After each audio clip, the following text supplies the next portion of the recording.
Hey Raghunath, tell everyone about our Patreon community. Sure, Kaustubha. The Wisdom of the Sages Patreon community is an incredible online yoga resource. If you like the type of yoga wisdom and culture we share on the show, then our Patreon community is a great next step. This is a listener-supported podcast, and any level of sponsorship will unlock a wide range of live and archived classes, talks, and even workshops. Raghunath teaches, I teach, and we have a host of other excellent teachers on topics ranging from yoga philosophy, asana classes, storytelling, Ayurveda, kirtan, cooking, meditation, and a lot more. We even have an incredible online Bhakti 12-step recovery group. So if you want to check it out, go to patreon.com/wisdom of the sages. All right, let's get it on. Om Namo Bhagavate Vasudevaya. Om Namo Bhagavate Vasudevaya. Om Namo Bhagavate Vasudevaya.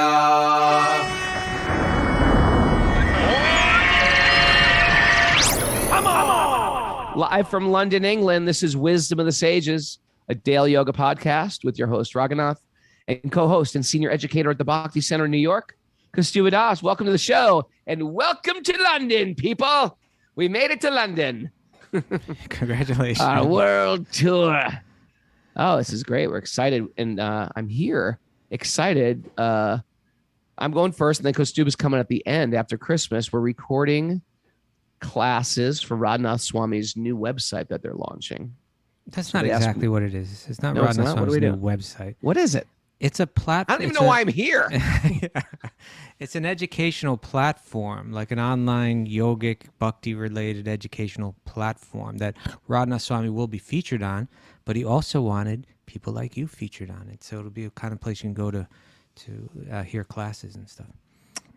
Quite excited about it. Quite excited. I'm doing one like 21 days of Dharma, where you do 21 days of sort of Dharma talks for like 10 to 15 minutes. Okay. And it's sort of like what yoga teachers can use as a resource. And we'll go through like all these things to explain. Everybody can use.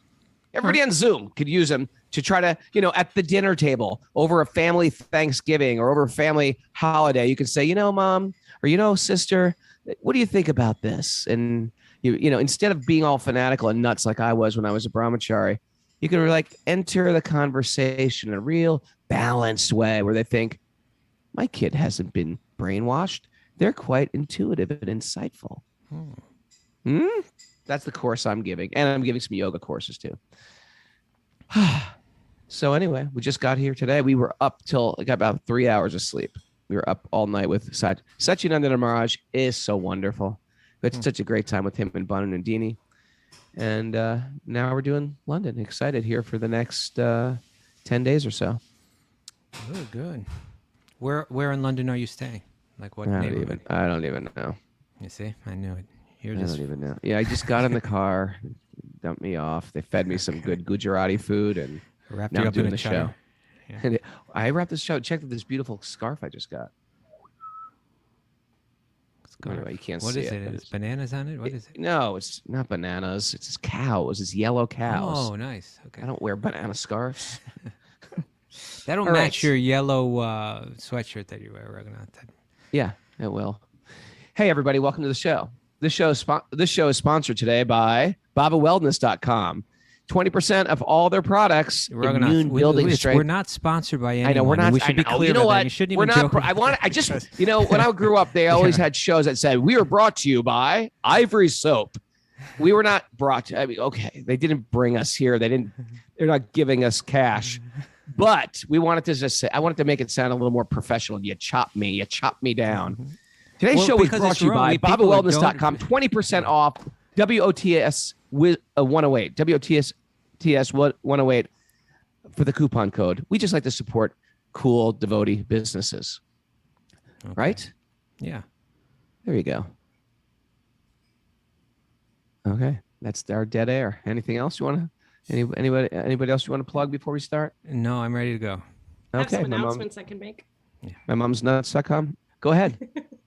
Bhakti recovery group meetings at 1 and 9:30 today. And All Katie right. Bell is doing an asana class for our Patreon members at 9 p.m. Eastern time. And tomorrow morning at 6:30 a.m. is an asana class with Michelle Berger. All righty. All righty.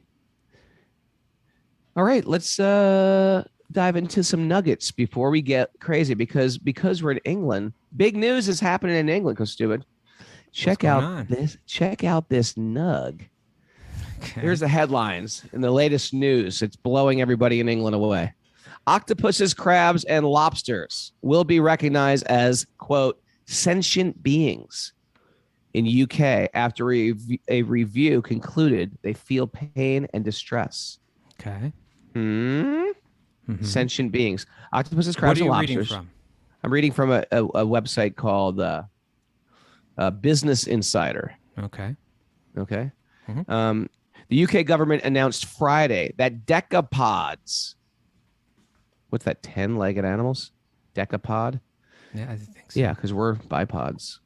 An order of crustaceans and cephalopods, a class of mollusks, will now fall under the Animal Welfare Bill. Decapods include animals like crabs, lobsters, shrimp, prawns, and crayfish. And cephalopods include octopuses, squids, and cuttlefish. Those are those Cuttlefish. cuddly little fish. What is a cuttlefish? Those cuddly fish. Okay, cuddly fish. The announcement said that the bill already recognizes all animals with a backbone as sentient beings. However, unlike some other invertebrates, animals without a backbone, a decapod, crustaceans, and cephalopods have a complex central nervous systems, one of the key hallmarks of sentience. Okay. The decision followed the findings of a government-commissioned independent review by the London School of Economics and Political Science. The review published this month found there was strong evidence. How about the evidence that you throw them in a pot of boiling water and they try to get out? Didn't anyone ever? I'm no scientist, but I figured that one out immediately when I was like 15. Man, they should give me a Nobel Peace Prize. I was saying this when I was 15 years old. My mother was laughing at me.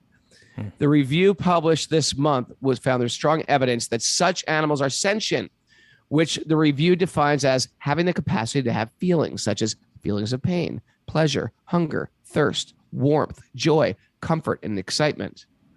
I'm pleased to see the government implementing a central recommendation from my team's report, said Jonathan Birch, a professor at LSE who works on the Foundation of Animal Science project, adding they reviewed over 300 scientific studies. Here's the last thing they want to say. Octopuses and other cephalopods have been protected in science for years, but have not received any protection outside science until now. What do you think of that, Kaustubha? You like it? Well, I think it's, in one sense I do. I think this is all in relation to what you mentioned, actually, is like boiling these creatures alive, right? And Right. I think what's going on in England right now is they're trying to pass laws. I think not only in England, I think in other places in Europe as well, where they're trying to pass laws that you can't boil these animals alive. Which, in one sense is a good thing, but I'm all for that. But at the same time, when you read this, it's kind of like, do we have any kind of rudder? Do we have any kind of even like you said, it's almost like a child can understand this. I know, right? Of course. They're trying to jump out of the pot. Yeah. Of course. Yeah. I mean, I guess the question is how much it's interesting. How much pain? Well, yeah, how much pain? I mean, because even within, like, say, our Vedic or yogic kind of paradigm, we recognize that different creatures have a different levels of consciousness, through that particular body, or let's say a different level of sensitivity, and therefore, they recommend the vegetarian diet, because even though the soul is within the plant, it's recognized that the feeling within that, the living being that's existing within that plant is its awareness is so much duller than, say, most animals, that to pull a carrot out of the ground is not, it doesn't involve the same kind of cruelty that, say, killing a cow involves, or throwing a lobster into boiling water. So there are different levels of awareness and sensitivity, and that should be considered. But this is kind of so obvious, and it's like, okay, so we're not going to throw them in boiling water anymore, but we're still going to kill them and eat them. Right. What are they going to do? Right. It's not like they're saying, oh, now we're not going to eat octopuses. No. Oh, no. We're still eating them. We're just going to bake them. We're going to kill them first and then bake them, fry them, make them into pakoras or something like that. Yeah. Pakoras. So and I think it's maybe a relatively new thing where it's being discovered just how much awareness, say, an octopus has, right? And we saw we used to be talking about that film, right? On the Netflix. What was it? My Octopus Teacher. The son of an octopus. What was it? The Octopus Guru. Octopus Teacher, I think it was. Yes. Not Guru. Kaustubha, the thing is, okay, maybe it's not great. Maybe they're still going to kill and eat the octopuses, but at least it's in the conversation. That's my point. And it wasn't like that. When you and I are growing up, there was no think like, yeah, octopuses are people too. No one was saying that. No one couldn't care less. Things are changing. And it might not seem it's changing as fast as we want it to change, but things are changing. People's consciousness are changing. Yeah. You can get a veggie burger. What we just said, in Madrid, they have the vegan McDonald's or something, or vegan. Things are changing. It's just like the hands of a clock. They move a little slower. You know what I think helps? I follow all these animal rights things on Instagram hashtags. Okay. They put out some pretty gruesome things. And I think that awareness of what the hell is going on in the name of animal slaughter is just opening people. It's just shining light on a very, very creepy culture that gets swept right under the rug. Yeah, it's hidden. At least to a large degree, it's hidden. And but my thought is, and what I understand what Srila Prabhupada was trying to do through his translation of Bhagavatam and his whole efforts to to travel around the world and bring an awareness to Bhagavad Gita and Bhakti and Vedic thought was the idea, like, at the very least, it's not that we're saying church and state should be one or something like that. But the idea is, how can we grow up? How can most all of us grow up without even being aware that for thousands of years there was a very important philosophical and cultural, spiritual tradition that had a very interesting idea about what life is. And they believe that every living being, if it's born and it grows and it reproduces and it grows old and it dies, that's the symptom of something called the Atma, or spiritual energy, which is different from any other any type of material energy. It's not subject to the laws of time. It's eternal. It's eternal. It's conscious. Its nature is blissful, and it has a spiritual connection to God. And so that's the same in every living being, whether it's different human beings of different races, of different genders, whether it's even within different species, that spark is the same. And it transmigrates from one body to another, and it's meant to go on a journey and learn something. Like, just that idea, why can't we discuss that in school? How could we grow up? How can people live their entire lives without at least being aware of that theory, And how appealing it would be to so many people, and how much suffering it could relieve if we just discuss this, but we don't even discuss it. Well, with the separation of church and state, it's a problem, actually, because if there's no conception of spirit inhabits matter, okay, I can do my math. But when I start to get to how to treat people, when I get to ethics, when I get to biology class where they're bringing in frogs and you got to dissect the frog, why do you have to dissect that frog? Why don't you just look at a book? You got to actually go in there and play like junior surgeon and like take that frog apart. The thing is, once you start saying that we're just all chemicals on the periodic table, you can dissect anyone. It makes no difference. This whole idea of this humanism where we are just like machines and we should add ethics. Yeah. There's no reason to add ethics to anything if all we are is matter. But even without going there, right? Like, I get what you're saying, but like, for instance, why not present the way you want to present the way humanists sees things? Then let's hear from them.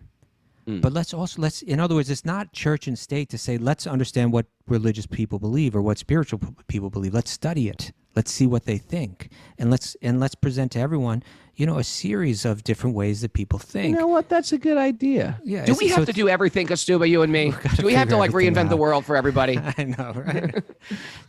And that encourages actual thinking rather than just, you know what I'm saying?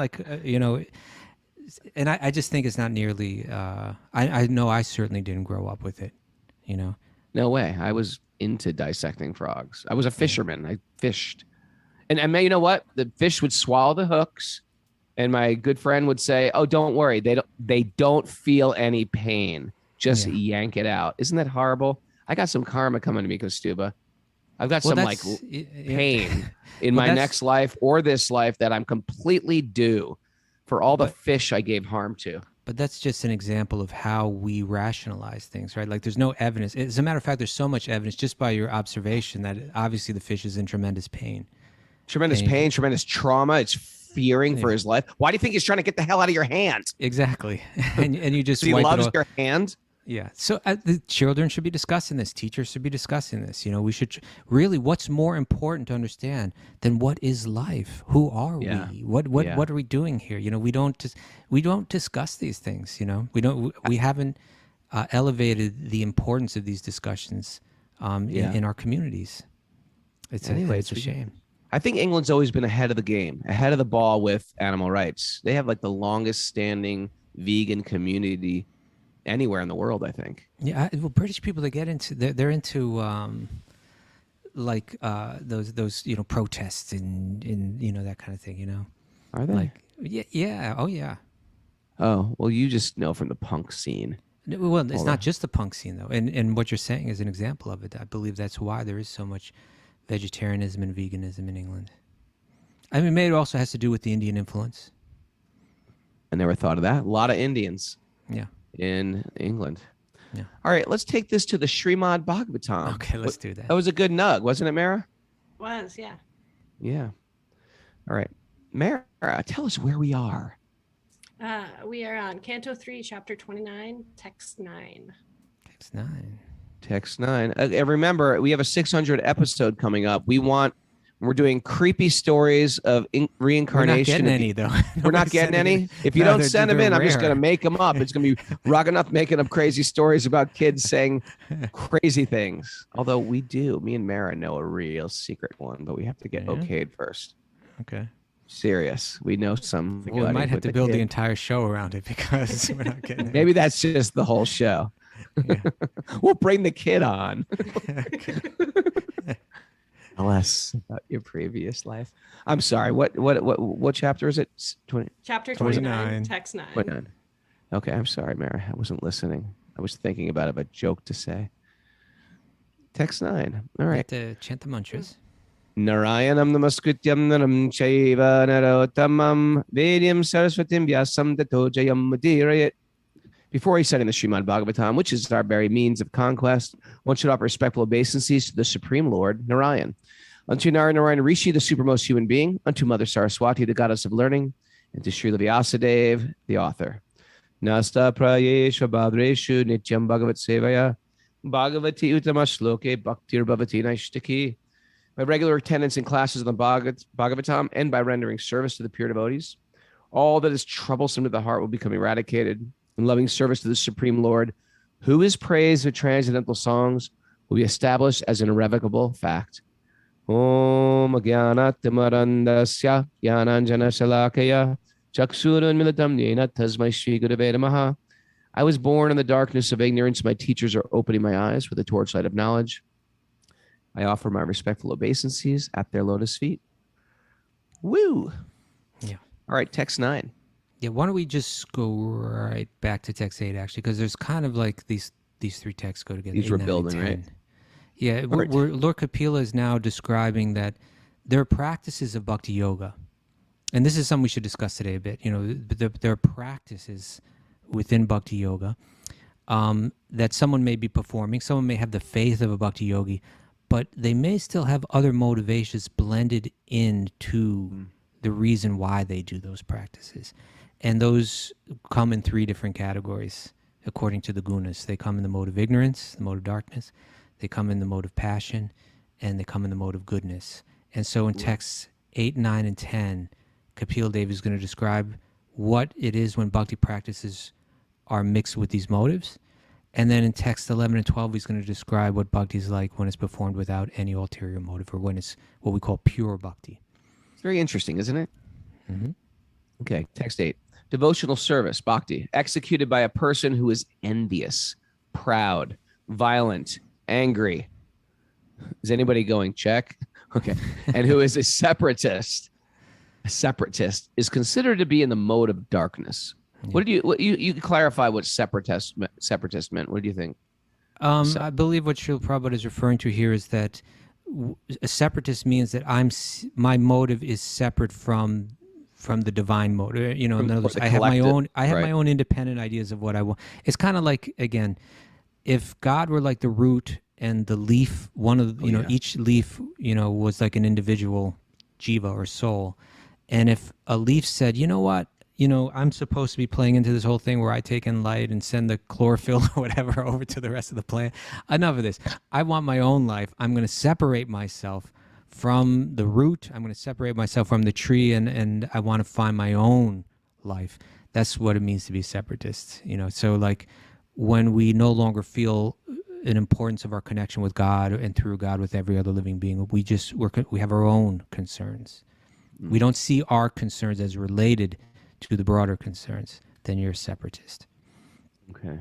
But it's interesting, because it mentions envious. And again, a lot of times when we hear this word, maybe most of the time when we hear this word, envious can mean, it's more of an old English definition of it, which means more like hostile, right?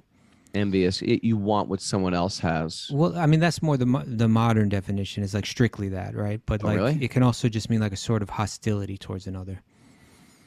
And pride, violence, and anger.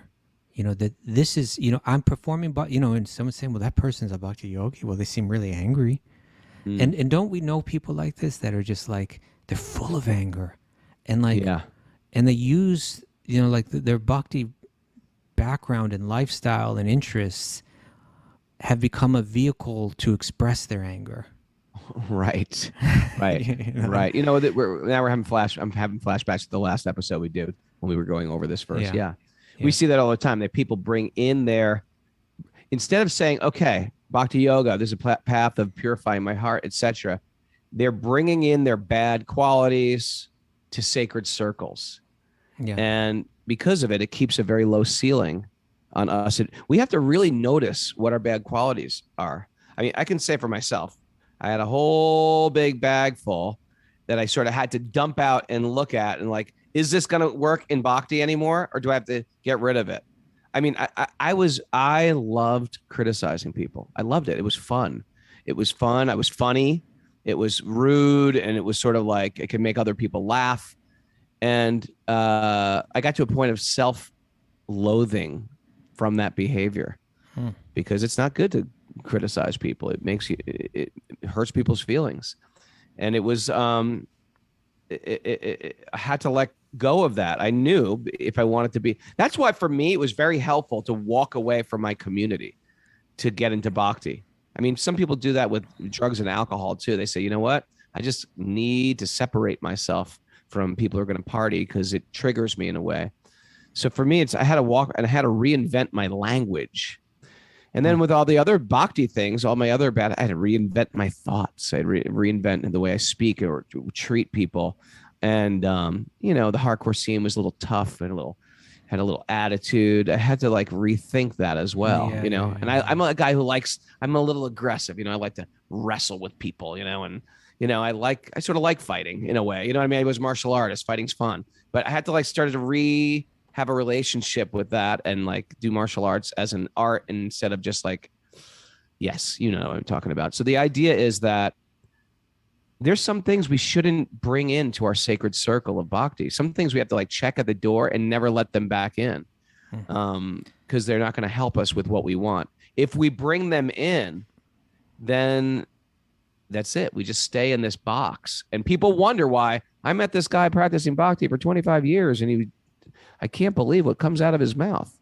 Well, look, it's like there's there's so many different types of people, and there's that will get into practicing bhakti. And when we're saying bhakti here, but we could mean any kind of spiritual, Any spiritual path. realm, any kind of spiritual path. But like, for instance, like I know people, that are into bhakti, but they're really into like aggressively Being confronting opposing ideas, right? Like that's their thing from birth. mocking them, Right. Like you give two people like a Bhagavad Gita verse and say, speak on this. And one person's, going and wondering, but the other person is always going to bring it to like kind of like criticizing others through it, talking other people down through it. And Right. and they'll rationalize it and they'll justify it by saying, well, hey, Prabhupada did this and these other great teachers did this and so on. And they'll find quotes to justify it. But the thing is, those other people, they did sometimes confront, and they did, you could take quotes of theirs and say, yeah, they seem to be critical of others, but it wasn't that that mode dominated their consciousness and they were always coming from that angle. Like on Right. occasion they spoke from that angle for a particular reason in a particular circumstance, but you're always into that. It's just like you're nonstop, like always on the attack. There's Is that always the saying that bad that's what guy, bhakti the is about? boogeyman. Yeah. Is that what bhakti's about, or is this just that what you're about and you're bringing that into the realm of bhakti? Yeah. Yeah. Right. And so, yeah, and for me, of course, it's easy to see it in other people and more difficult to see like what my shortcomings are that I have to actually let out of my bhakti. I was like, yeah, that guy should correct his bhakti. That guy should correct his bhakti. Kaustubha should definitely correct his bhakti. Mara, oh, woo. But my own problems, I don't see them. They're like right in front of my face. But I hear you, Bretta. I hear you. Yeah, most of that critical confrontation should be internal, right? It's like I'm looking at my own issues and confronting that, Right. Yeah. Okay. Yeah, good point. Good point. Okay, so good point, text number 9. So that was Thomas Thomas blended into your bhakti. You had motive. some nice pure bhakti. You blended in some motive ignorance into it. That's what it looks like: pride, violence, anger, envy. On the other hand, I also want to bring this point up. All right. And this sort of took me when I first got into bhakti. Sometimes you meet people who are so saintly, and sometimes you meet people who are like crazy or criminal. I met criminals that got into bhakti. Most of And- the people that got into bhakti, Like they got us into bhakti. No, but you know why? But what's interesting is, yeah. God's real, and God can touch anybody's heart.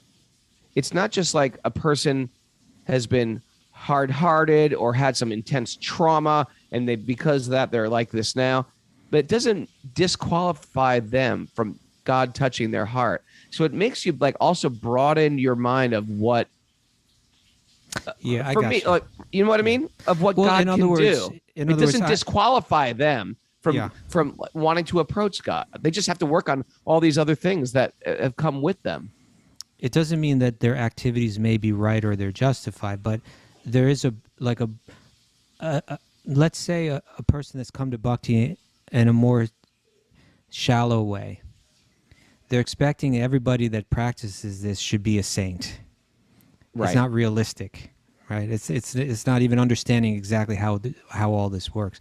All kinds of varieties of people may get into it, and they may have all kind of issues. And Sure. so we're seeking out those people that we think actually really understand it and really practice it, and it's those it's those kind of people that support and enrich, edify our faith. Right, and you may be able to find all kind of other people that if I think my faith is dependent on their behavior or their explanation or their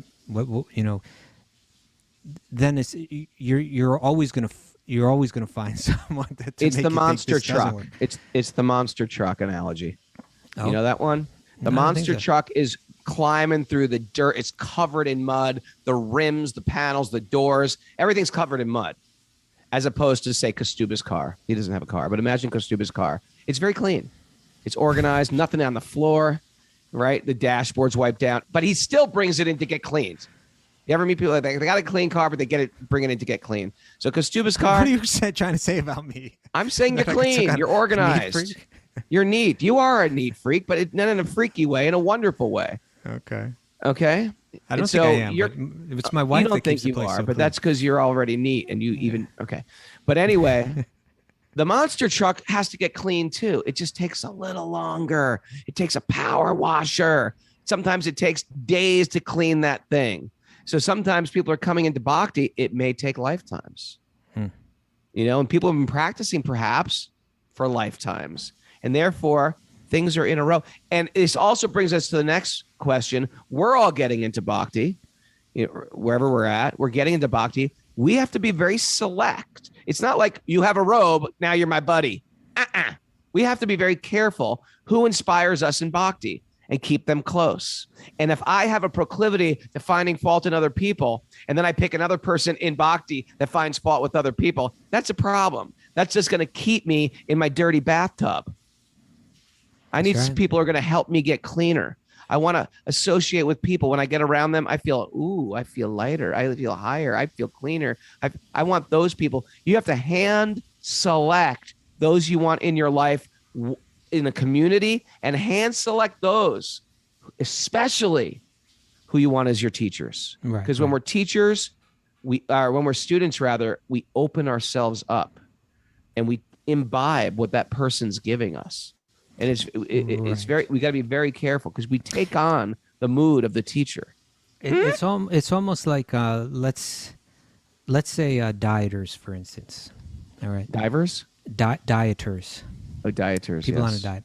So let's say someone came up with a very healthy regimen it's good for you.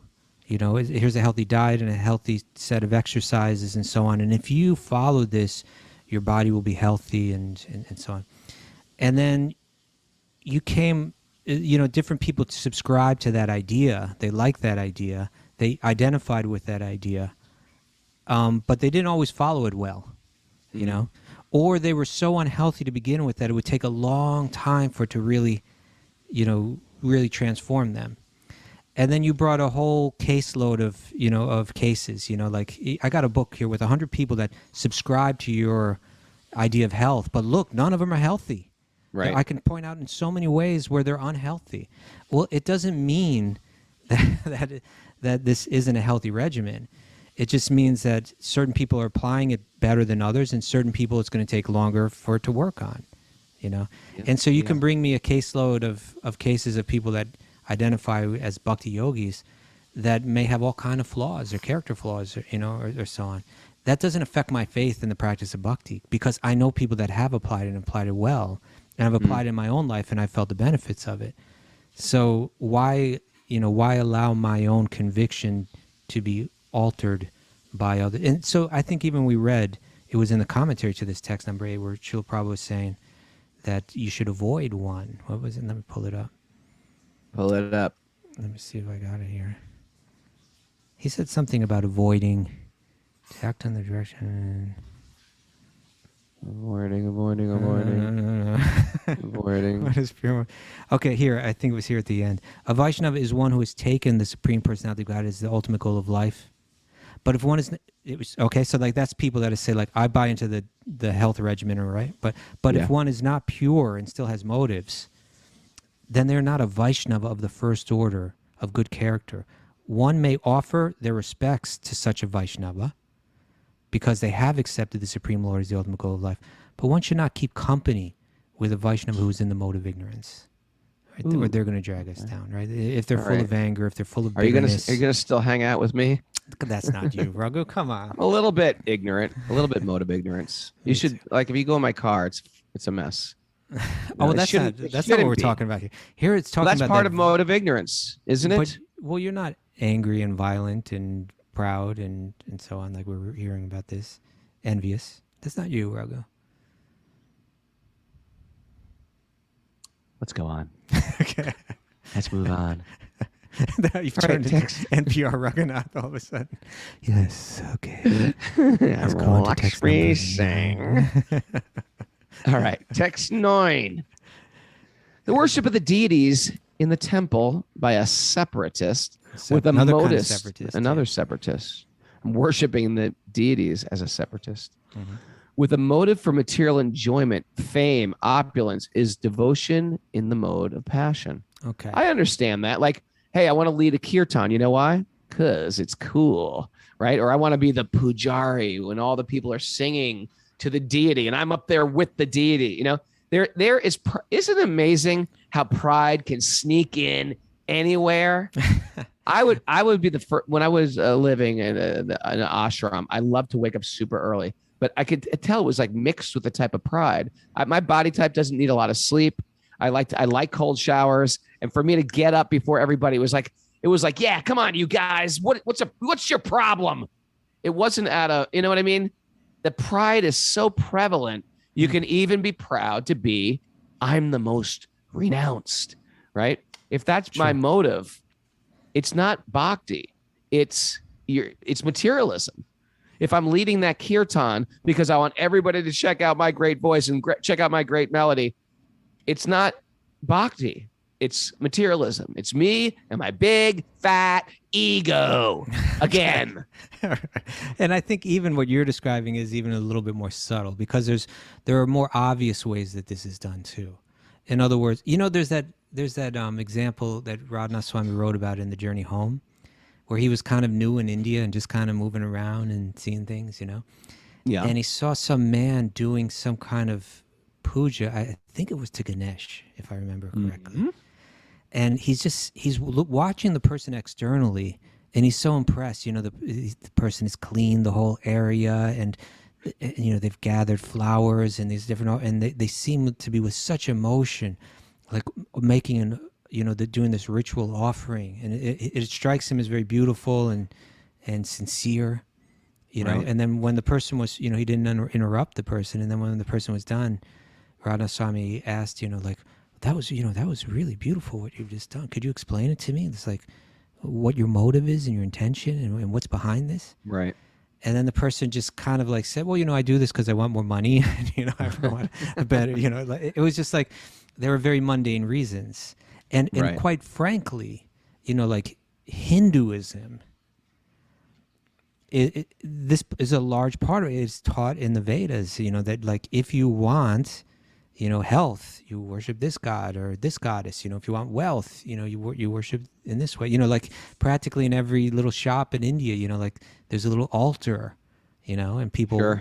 and the common people, when they go to that altar and they're offering a stick of incense, their prayer is that they'll do well in business, you know, and you know, that day or whatever.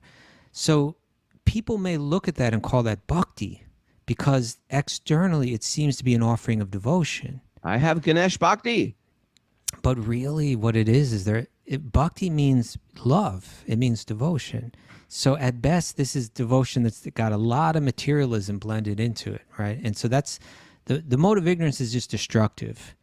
The mode of passion or rajas, it means I want something that I don't have. I'm not content. There's something out there that I need to be happy, whether it's wealth, whether here it mentions, what was it? For material enjoyment, for fame and opulence, I'm worshiping this deity. The mode of passion has an agenda. Yeah. Has an agenda. Yeah. Or you can say a feeling of, that's one way to frame it. And another way to frame it is actually a lacking. Like I feel something lacking. I'm not content, right? I feel that I'm not going to be happy until I have, until I'm more famous or until I have more material enjoyment. Whereas the true yogi and pure bhakti means I'm not worshiping this because I want you to give me money, right? I'm worshiping because I love you and I want to please you. And it's a way of cultivating that mood of service in my mind and my heart. I do this every day. So I begin to train my mind to find pleasure and happiness in service. So I'm not doing it because I want something from you. I'm doing it because I'm cultivating that pure bhakti mentality of giving, of selflessness. Right? Me likey. You like that? Me likey. Number 10. Number 10. Now it's going to get good. When a devotee worships the Supreme Personality of Godhead and offers the results of his activities in order to free himself from the inebrities of fruitive activities, His devotion is in the mode of goodness. Okay, now this is still not pure bhakti. Still not pure. There's still a motive. Even though it almost sounds like it's not a motive, it's still a motive. Right? Yeah. In other words, I don't want anything material. I just want the freedom from suffering, right, that materialism brings. And we can call that moksha. Here, it was this Prabhupada phrase that here he says, the devotees worshiping and offering the results of their activities in order to free themselves from the inebrities. What exactly does inebrity mean? Mary, could you help us with that? Yeah, Mary. Help us. Intoxication or Inebrities. drunkenness. What's that? Intoxication or drunkenness. Wow, you pulled that up quick. No, I she's on the thought top of her. that was- She knows these things. How did you know that? She's I thought you might she's ask. Oh, really? No kidding. Look at her anticipating stuff like that. That's yeah. incredible. She was a what was it? Junior in high school spelling bee champ. No, she wasn't. Yeah, she was. So could you say that again, Mara?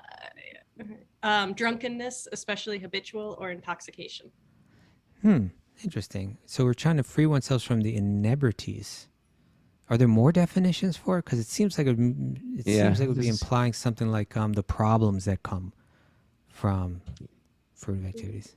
Give me a minute. I'll get Yes. See if there's anything more there. Think deeper. Okay. So in any case, but the point is, I'm trying to free myself. I'm still concerned about I'm not operating out of purity, like with a pure motive of love.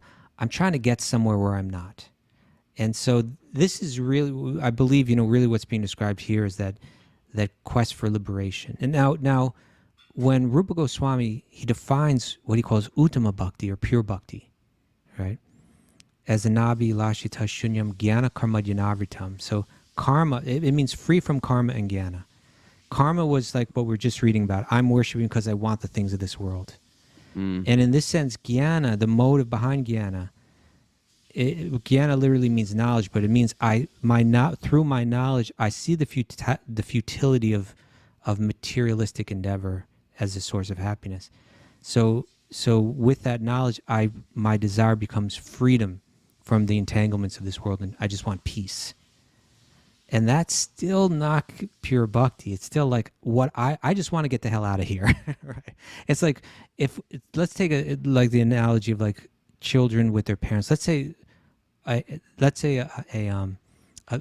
some parents, they have 3 children, and one of the children always wants something from the parents. Right? I want some money. That's the karmic mentality. Yeah. And one just wants to give. What can I do for your mom? Well, let's not even go. Let's say the jnanic one is just like, I just want peace. I'm not going to create any trouble, but I don't want to do anything for you. I just want you to leave me alone. And the third one actually loves the parents, and is totally open to experiencing the love that the parents have for them, and that would be the bhakti. Okay, you know what? I love that analogy. I don't get the jnana one though. I don't get the jnana part of the analogy. Okay, let's even throw a 4th kid in there. Okay. A 4th kid? The Yeah, mystic? The mystic child? No, the Eyes fourth, behind the head, levitating around the living room. let's say this is the first kid. The first kid doesn't listen to the parents at all, doesn't give a damn what they say, and just causes trouble, right? All they care about is himself. Right. And that's the materialist. that's the vikarmi. Okay. Right? Now then the second level of materialist recognizes that I need to cooperate with my parents to get the things that I want. That's the Right. karma yogi.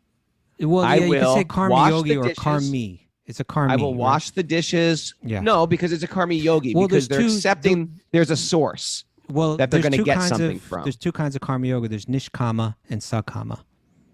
Okay, there's So 2 more it's- kids in the family now. So I don't want to complicate the thing. Yeah. So let's call this the karmi. Okay.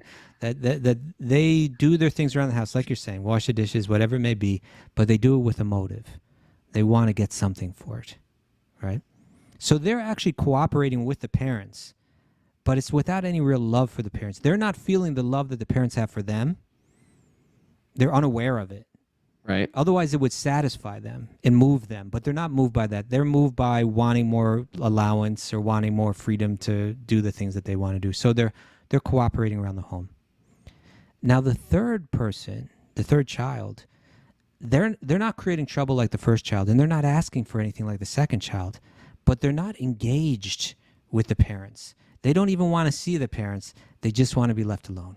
That's the jnani, right? I want to merge into the oneness. I just want freedom from all, all suffering. I just want my peace. But I'm not interested in developing a loving relationship with you. And then the fourth one is the Bhakti-yogi, right? Where the kids... let me clean the house. Let me clean the car. You do so much for me. I'm so grateful for all you do for me. What can I do? Let me sandblast the chimney. I want to help you out, Mom. What will make you happy? Yeah. And so think of it this way, is that of those four children, the parents love them all, but only one of them is actually really experiencing the full love of the parents. Their own separate desires is limiting the other three so that they become blind. Even they may become angry towards the parents. Even the one the jnani, they just wanted freedom from the parent. They didn't even want to have anything to do with it. They just wanted their peace, right? They didn't want the rules of the home. They just wanted peace.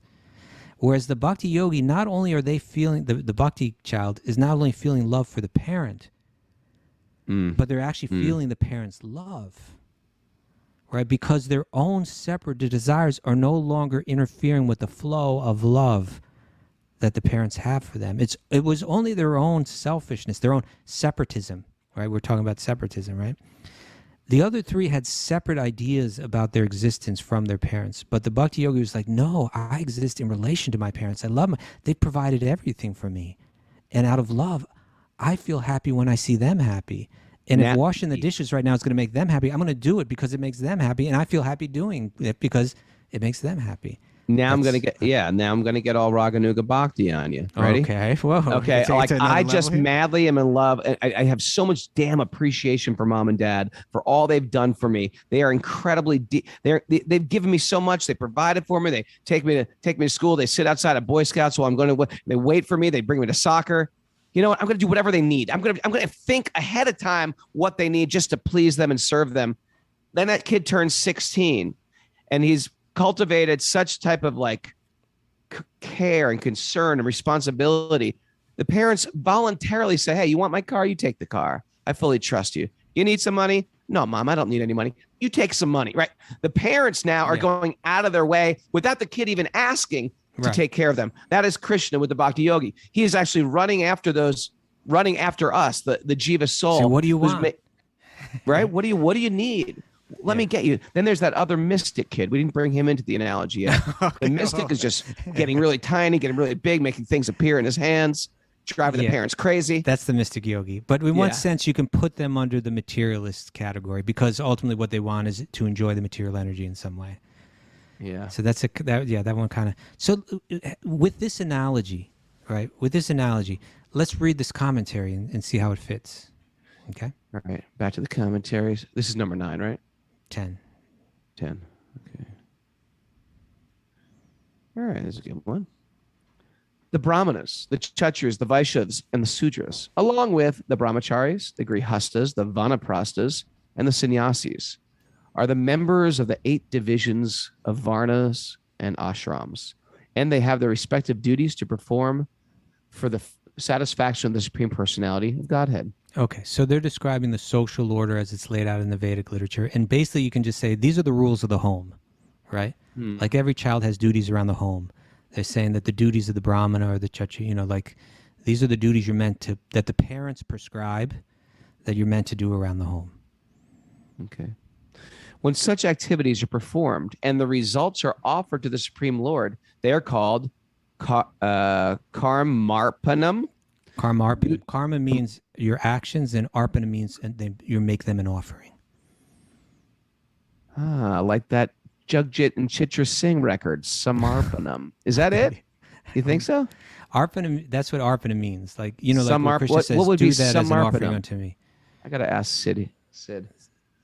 Sid, get over here. What does Samarpana mean? He doesn't know. I thought you were Indian. Okay. My resident Indian had no answer.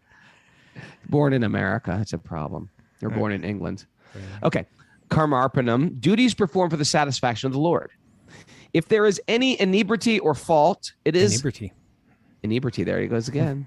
It is atoned for by the offering process. Right? Yeah. So But in other if words, this- even in my activities of being a business person, I'm offering it, I may step on a few toes unintentionally, but because I make everything I do in my life, I do it for the pleasure of God. I'm free from karma. I don't have to suffer the results of it. But if this offering process is in the mode of goodness rather than in pure devotion, then the interest is different. The 4 ashrams and the 4 varnas act for some benefit in accordance with their personal interests. Therefore, such activities are in the mode of goodness. They cannot be counted in the category of pure devotion. Pure devotional service, as described by Rupa Goswami, is free from all material desires. Anyabhilashita sunyam. There can be no excuse for personal or material interest. Devotional activity should be transcendental to fruitive activities and empiric philosophical speculation. So free from karma and jnana. Yeah. And so again, we can understand the motive behind fruitive activities, the motive behind empiric philosophical speculation. That's karma jnana. The motive for the fruitive actor is to enjoy the things of this world. The motive of the empiric philosophical speculator is freedom from the pains of this world. Pure devotional service is transcendental to all material qualities. Like that. All right. Should I continue? Why don't we just finish up this purport? Okay, it's good. It's good. Devotional service in the modes of ignorance, passion, and goodness can be divided into 81 categories. Because you have 3 it blends. It's like it's not all cut perfectly. It's like the 3 primary colors, and you blend them in different ways until you have 81 different colors. There's like bhakti scientists who come up with this type of thing. Yeah. Right? 81. It's like there Baskin are different, Robbins. right? 81 flavors of mixed devotional service. Try them all. I'll take a bubblegum karma. Cotton candy goodness. There are different devotional activities such as hearing, chanting, remembering, worshiping, offering prayers, rendering service, and surrendering everything. Those are activities of pure bhakti. Yeah. Those are the activities of pure bhakti, the 9 practices of bhakti. Mara, who did that quote? Who was quoted saying those? Hot seat here. Come on. Hot seat. Here's a clue. They were saying them to their father. Here's a clue. Their father is about to be killed by a lion man. Here's a clue that starts with the letter P. Prahlad. 2 syllables. Second letter R. A lion man is about to kill your father. That's right. Similarly, there is chanting in the mode of ignorance, passion, and goodness. You know what? Think about that next time you go to kirtan. I was thinking japa. My japa is in ignorance and passion for sure. Why? What do you want? It's very you want you know nothing what? but devotion. You know what's going to change my japa game? Sitting down, throwing my phone out. You know what? The first day I got to Germany, I had my own room. I woke up, took my shower, put on my tea lock, and did my puja, my worship of my deities. And then I had nothing to do. And the internet didn't work in my room. And I just sat and chanted 14 rounds. I'm one of those guys. I can't do it all. I got to wait till later to do the other 2. But just chanted 14 rounds straight. And I tell you, it is like the best thing I can do for myself is just sit there and do nothing else and just chant. But no, I have to like meander and chant. But Raghunath, that's passion and your ignorance. chanting may be your chanting may, and mine as well, may be distracted because you're influenced by these modes. But your intent in your chanting, the reason why you're chanting is not because you want anything material from it. In that sense, it's pure. You understand? You're not chanting because you want money. I will say that this whole year for me, 2021, almost I want maybe money. even more. That's why I'm chanting. No, every day. no, 2020, I wanted money. 2021, my life has been so turned upside down. The carpet is pulled under my You want feet. liberation, Like the moksha. sky is falling. My feet are in the glue trap. Everything's up in the air. It's the Rahu transit. This year was all about Krishna, whatever you want. I can honestly say this year my hands have been up like Krishna, whatever you want from me, I got you. And that was a good play. Even when I had COVID, when I was sitting in that hospital, it was like, Krishna, you want to take me? You got me. I'm yours. You're Krishna. You want to keep me? I'm yours. That was like my prayer on a regular basis. This was a real year. So yeah, but I'm still distracted. So that's why I'm saying passion and ignorance. But I felt like I had a good motive this year. Raghu, you have very good motives. 2020 I didn't. 2020 I was like, I need money. I need money. God send me some money. Okay. Maris, do we have any takeaways for today? We do have takeaways. Okay. Elevate the importance of discussing what is life. Oh yeah, we were talking about that in the beginning. I remember that. Yeah, exactly. Oh yeah. What does life mean? Like, what is the soul? What is the nature of life? Yeah. Yeah. Okay. Don't bring your bad qualities to bhakti. Don't do that. Stop Do it. Stop bringing your bad qualities to bhakti. Not welcome. Be careful who inspires us and keep them close. Mm-hmm. Be careful. Well, what if they're not? What if they're problematic? We're still going to keep them close? Yeah. But be careful in choosing. Like, take Be careful in care choosing who you yeah. hear from. That's Right. yeah. Okay. Pride can sneak in anywhere. Yeah, pride's trying to get in my life. Train your mind to find pleasure in service. Okay. Nice. Yeah. We're often unqualified, but never disqualified for bhakti. Often unqualified, never disqualified. Okay, I get it. Yeah. Yeah. By the way, I'm just going to give a shout out to Amarananda from Bosnia. He was there again as Raghunath Swami. The guy has he listens to the show every day. And he has such an incredible I thought he was service. Iranian. He is Iranian, but he married a girl from Bosnia, so he lives in Bosnia. All right. But this guy, I mean, I feel like everybody has to meet these Uttam Bhaktis, these guys who are just like, he's just walking around. My name is Hanuman. How can I serve you? My name is Hanuman. Please come here. Let me hug you. Please. All he wants all day long. He's like, I am like a bellboy waiting for you to ring the bell. Just ring the bell. What do you need? What do you need? He's actually happier that way, right? It's like, And he's filled with so much joy. yeah. He's walking around kneeling down on one knee with his hands folded like, I am Hanuman. I'm your little monkey boy. All weekend. Shout out to pure devotees. Love it. All right. Takeaway: associate with souls that enhance your bhakti. There you go. There That's you what go. Raghu was talking about. Yeah. There you go. Anything else? It's important. That's it. That's it? Okay. Boom. Well, there you go. Okay, people, it's running out of time here. You want to sign up for any of our modules for Colombia? Go to raghunath.yoga. Raghunath.yoga. Get out of Dodge. In January, we're having our Bhakti, Yin, and Restorative with me and Bobby Marchand. Then our Wisdom of the Sages retreat. I think there may only be 1 or 2 spots left for that one. So if you didn't sign up for that, big thanks to everybody who people gave money for scholarships, and I really want to thank people who are doing that. It's really sweet because some people really want to go and cannot afford to do it. If you need a scholarship or you want to give something for a scholarship, these are game-changing retreats where you just get bhaktified for a week. And so just write Mara, Wisdom of the Sages 108@gmail.com. And of course, if you're musically inclined, then me and my buddy Madhu, we're doing a week of kirtan training. Join us in Colombia. We're excited to be at our friend's place, Shama Sundari and Sri Govinda at Sham Ashram in Cali, Colombia. Anything else you want to say for our goodbyes? No. No? Let us dance. Let us dance, everyone. Hands up high. Lose your materium eins.